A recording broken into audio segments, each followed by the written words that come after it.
എല്ലാവർക്കും സ്വാഗതം. ഇന്ന് നമ്മൾ പഠിക്കുന്നത് നാലാമത്തെ ക്വസ്റ്റ്യൻ ആണ്. അപ്പോൾ നാലാമത്തെ ക്വസ്റ്റ്യനെ സഹായിക്കുന്ന ഒരു ചിത്രം ഞാൻ വരച്ചിട്ടുണ്ട് ഇവിടെ. അപ്പോൾ നാലാമത്തെ ചോദ്യം നമുക്ക് നോക്കാം. In the staircase shown here, the height of the first step is 10 centimeters and the height of each step after it is 70.5 centimeters. അതായത് ഈ സ്റ്റെയർകേസിലെ ആദ്യത്തെ സ്റ്റെപ്പിൻ്റെ ഉയരം എന്ന് പറയുന്നത് 10 സെൻറ്റിമീറ്റർ ആണ്. പിന്നീട് തുടർന്നുള്ള സ്റ്റെപ്പുകളുടെ ഉയരം എന്ന് പറയുന്നത് 17.5 സെൻറ്റിമീറ്റർ എന്നിങ്ങനെയാണ് പോകുന്നത്. അപ്പോൾ അതിൻ്റെ ഫസ്റ്റ് പാർട്ട് ക്വസ്റ്റ്യൻ ഇതാണ്. How high from the ground would be someone climbing up after each step? ഒരു വ്യക്തി ഈ സ്റ്റെപ്പിലൂടെ കയറി പോകുമ്പോൾ ആ വ്യക്തി നിൽക്കുന്ന സ്റ്റെപ്പും ഗ്രൗണ്ടും തമ്മിലുള്ള ഉയരം നാം കണ്ടുപിടിക്കാനായിട്ടാണ് ആദ്യത്തെ ഫസ്റ്റ് പാർട്ട് ക്വസ്റ്റ്യൻ നമ്മളോട് ചോദിച്ചിരിക്കുന്നത്. അത് നമുക്കൊന്ന് ചെയ്ത് നോക്കാം.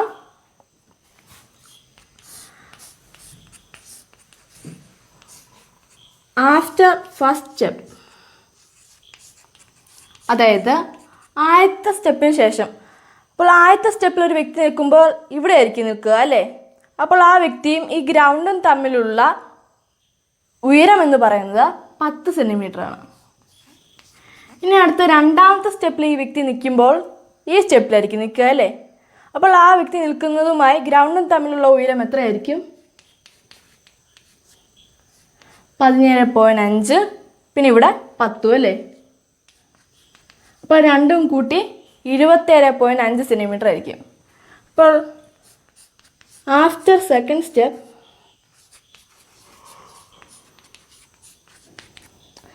ten plus 17.5 27.5 സെൻറ്റിമീറ്റർ ആയിരിക്കും. ഇനി അടുത്ത ആഫ്റ്റർ തേർഡ് സ്റ്റെപ്പ്,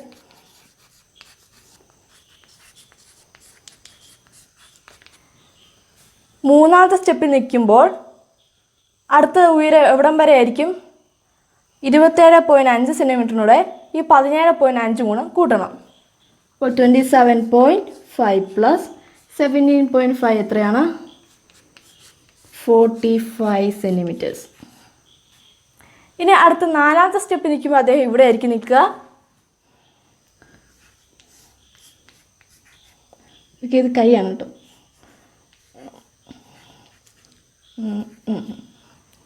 അപ്പോൾ ഇദ്ദേഹം നിൽക്കുമ്പോൾ ഇദ്ദേഹവും ഗ്രൗണ്ടും തമ്മിലുള്ള അകലം എന്ന് പറയുന്നത് after fourth step is 45 plus 17.5 62.5 centimetre.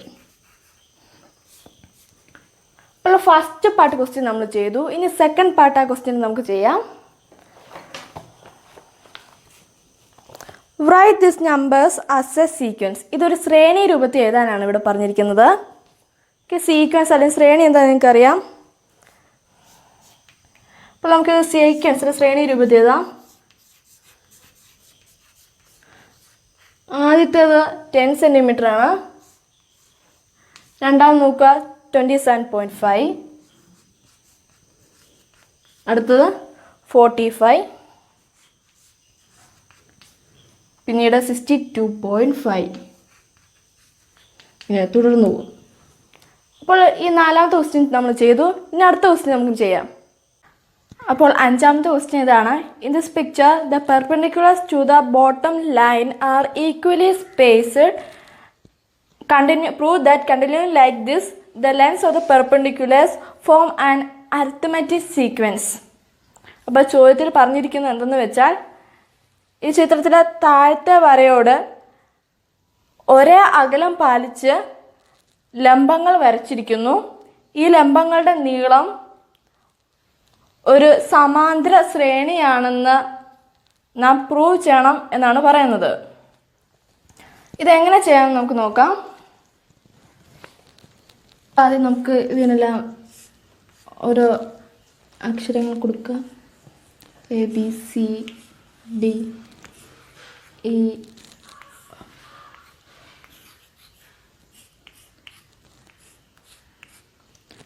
കൂടാതെ ഈ ക്വസ്റ്റ്യൻ ആൻസർ ചെയ്യാനായിട്ട് താഴത്തെ വരയോട് പാരലലായി മുകളിൽ കൂടെ ഇതുപോലെ വരകൾ നമുക്ക് വരയ്ക്കാം.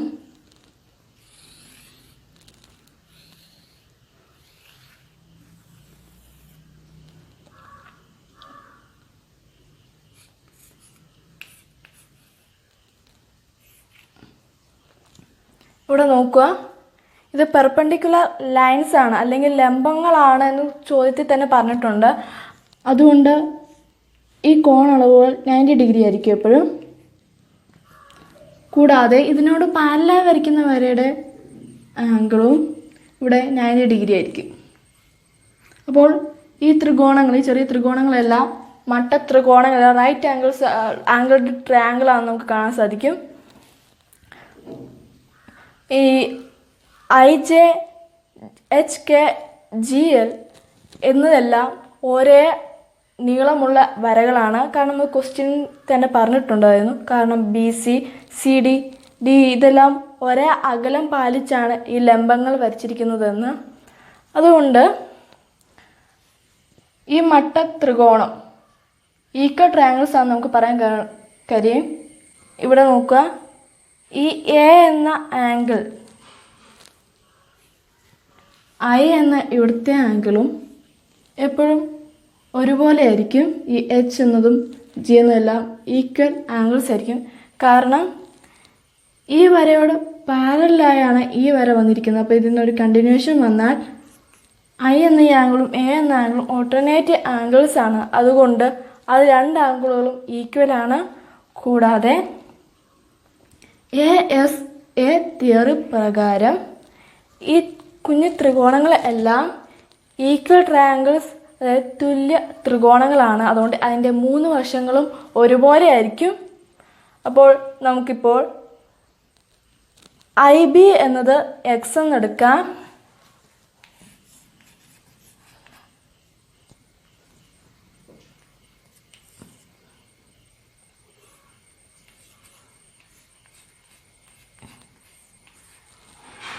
അങ്ങനെയെങ്കിൽ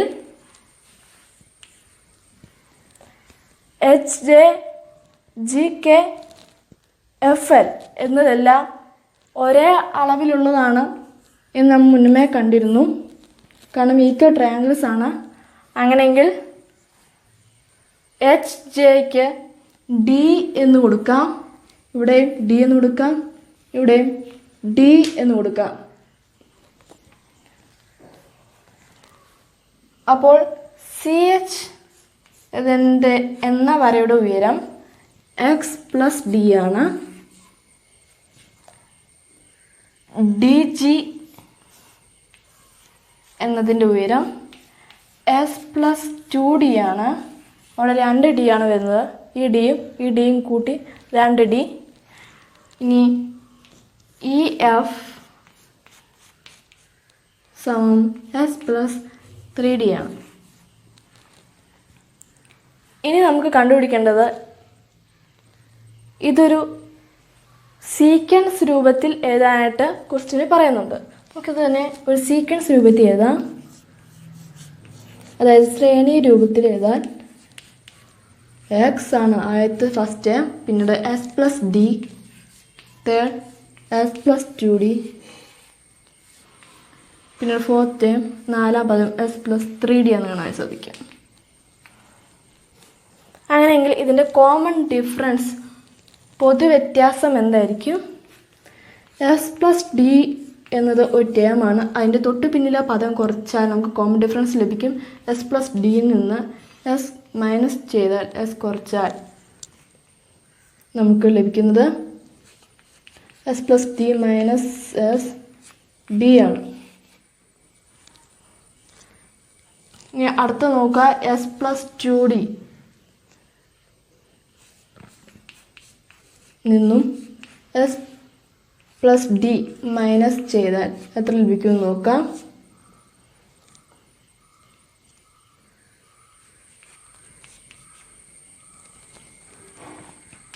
S+2D minus S-D bracket open ചെയ്യുമ്പോൾ പുറത്ത് മൈനസ് ആണെങ്കിൽ അകത്ത് പ്ലസ് ആണെങ്കിൽ അത് പ്ലസ് മൈനസ് ആയി മാറും.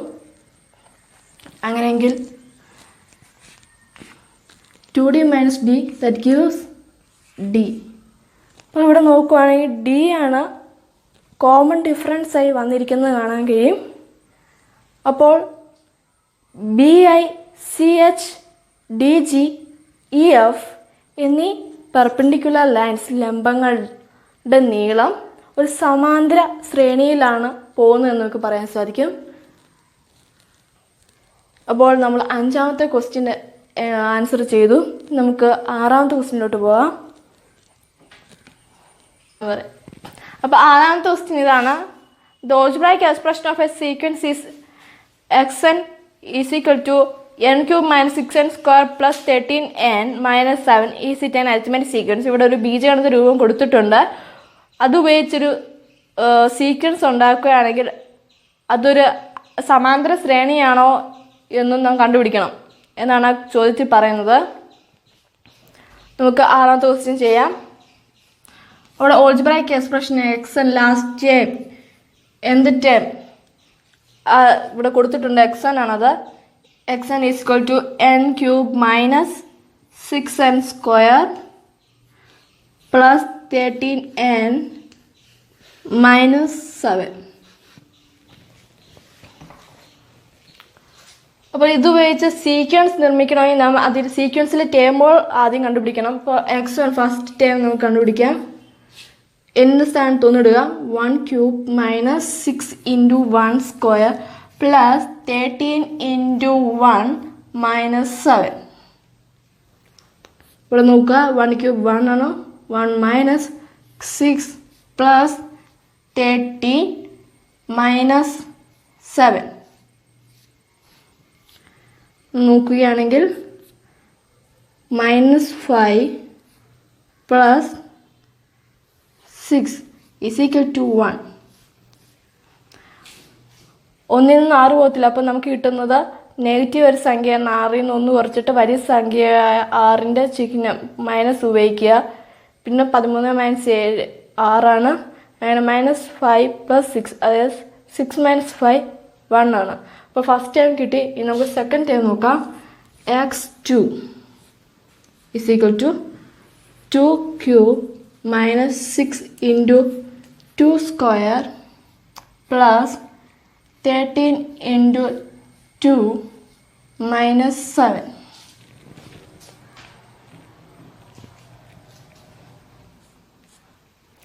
Two cube 8 ആണ്. 8 minus 4 into 6 24 plus 13 into 2 that is 26 minus 7.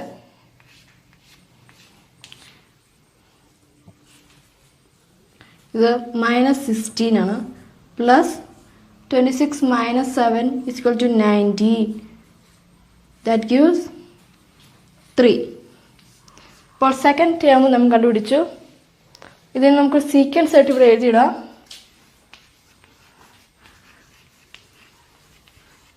First number 1 ആണ്. First time 1. Second time s2 = 3 ആണ്. അടുത്ത ടൈം എന്തെന്ന് നമുക്ക് അടുത്ത കണ്ടുപിടിക്കാം.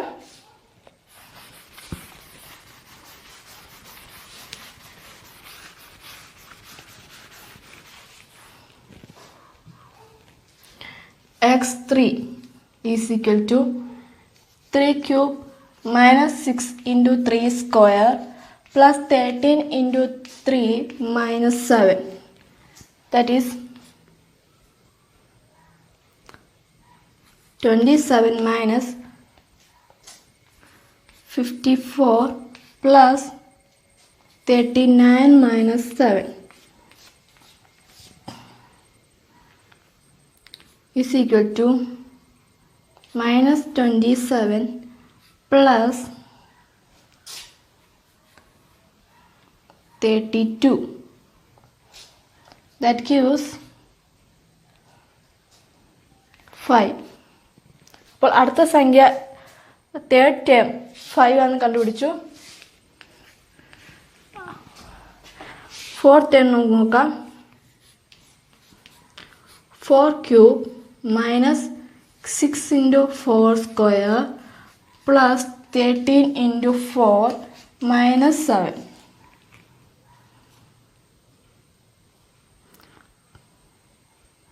Is equal to 64 minus 96 plus 52 minus 7. That gives minus 32 plus 45 is equal to 30. അപ്പോൾ നാലാമത്തെ ടേം, നാലാം പദം 13 ലഭിച്ചു.